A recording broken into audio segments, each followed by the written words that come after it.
Welcome back, everyone. And if you watched my last video, you know that this happened. Literally less than a minute later, we got a check engine light. So I have this code.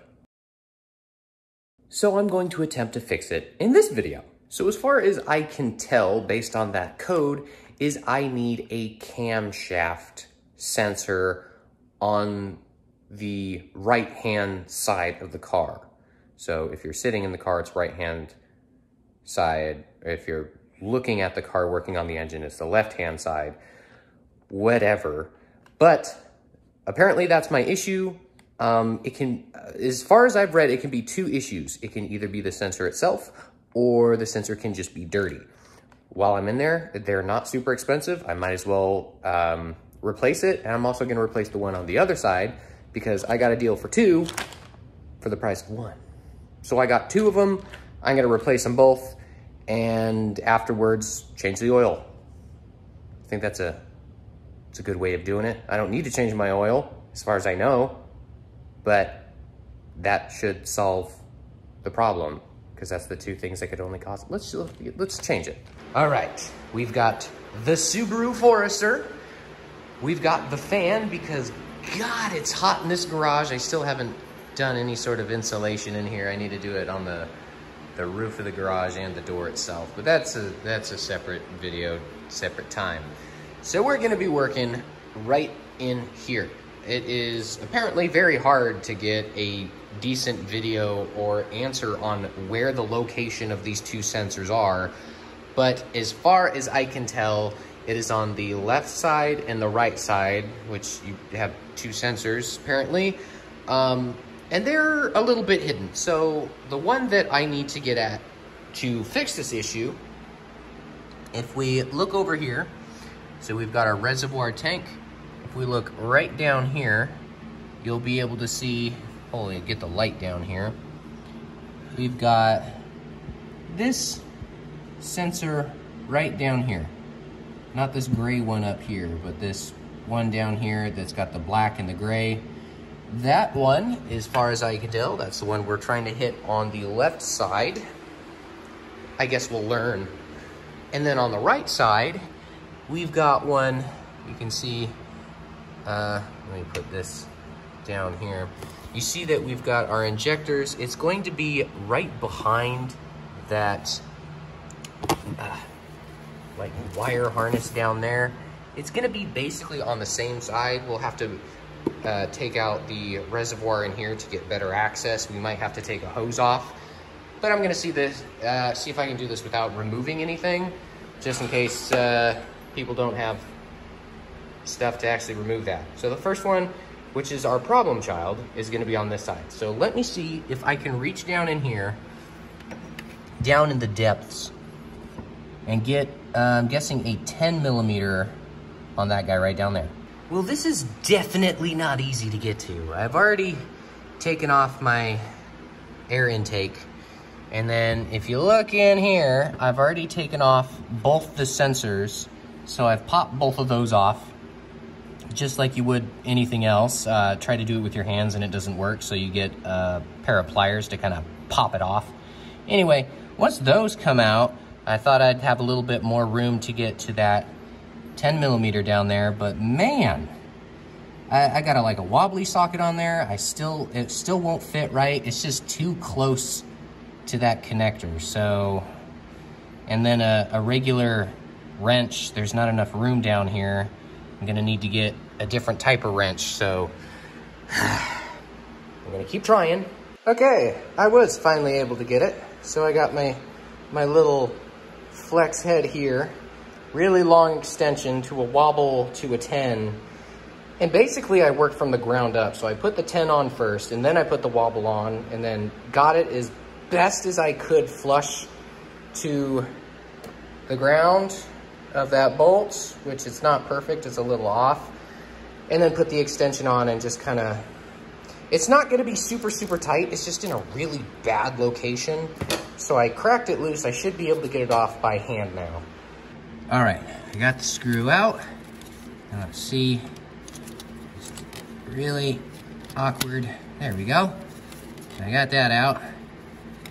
Now This one shouldn't be too hard actually lifting out. I think the other side is more difficult. Let's try to rotate this a little bit before we take it out here. There we go. That looks like what we're supposed to have, I think. Let's take a look at that hole.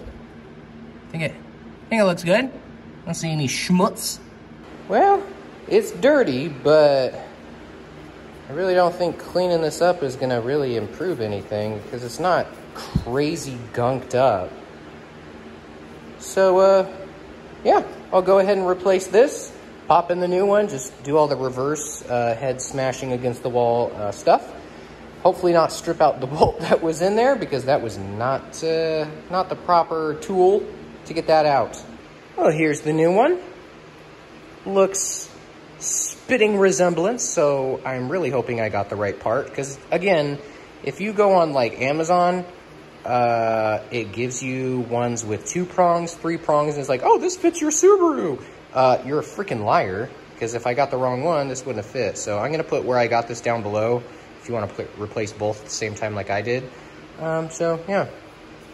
That's nice and clean. Everything's nice and clean because it's new. Time to dirty it up.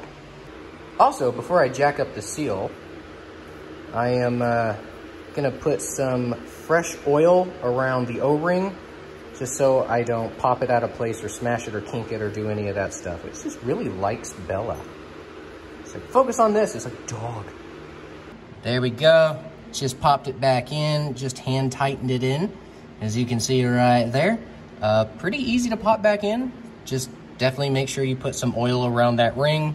And yeah, there it is. I need to tighten that up. Pop that plug back in. Pop that plug back in. And put my my air intake back on. And then we'll go to the other side. Okie dokie smoky. We got the side that's causing us issues all fixed, hopefully. Fingers crossed. But I still got another one, so I'm gonna do this one too. So let me take off this guy. These are 2 10mm. And once these are out, then I gotta figure out how I wanna do, I always gotta figure out how I wanna do the bottom part of that. This thing's basically empty. Okay, I got that just sitting off to the side so I don't gotta take any extra stuff off so it leaks everywhere. So now we have all this room for activities. We're gonna come in here, and you're gonna see I've got my first injector, my second injector, and then kind of smush back in here. Let me get my light back here, like so. Let's get these out of the way. So you see, that's my second injector on this side. And if you look right behind it, let me get my camera in here. There it is, right back there. So I'm gonna take, maybe you can see it better if we look at it this way. There he is. He's living right in here. Right there. So we're gonna get that plug, unplug it, and then you can see the 10mm is right there next to it. So we're gonna take those out and attempt to replace, oh, that's blurry. We're gonna attempt to replace it and make everything on this car run beautifully. Okay, first step, you can see it right there, is to unplug it. That was actually really easy because you got room here. You just kind of come in, grab it, pull it out. Now comes the hard part of, oh my goodness, of trying to get in here. I can't even get it on camera, it's so tucked away. Trying to get to that plug right there and get the 10mm next to it. I might be able to just get a socket, because this looks like a pretty straight shot all the way in there, because you can see, if I angle it just like this, you can see there's a 10mm right there.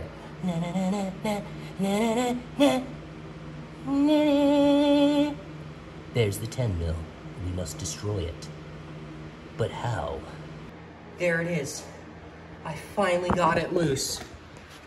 I'm so happy I finally did that.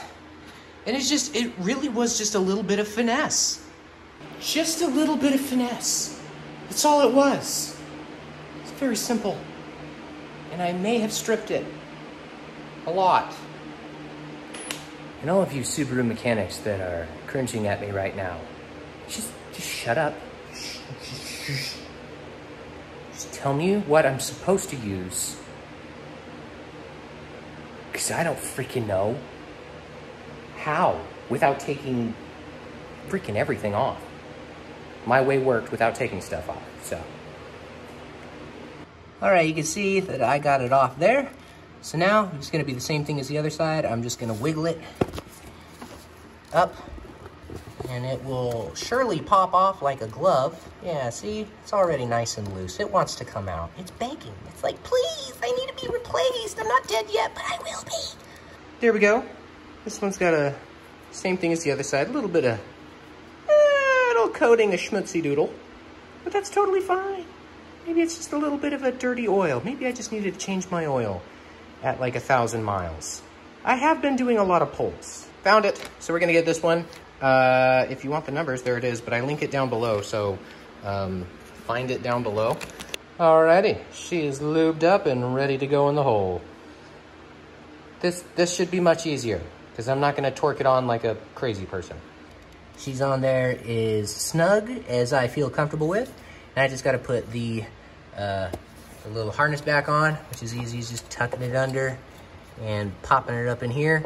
And then once I am done putting this harness back on, like so, I gotta put the reservoir back in, and next up I'm gonna be changing the oil. There we go.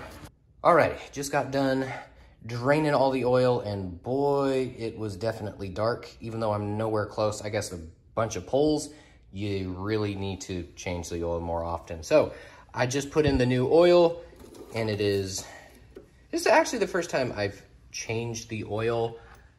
It's right where it needs to be. I know it's impossible to see synthetic oils, but I got it right where it should be, and that's gonna bother me that it's upside down.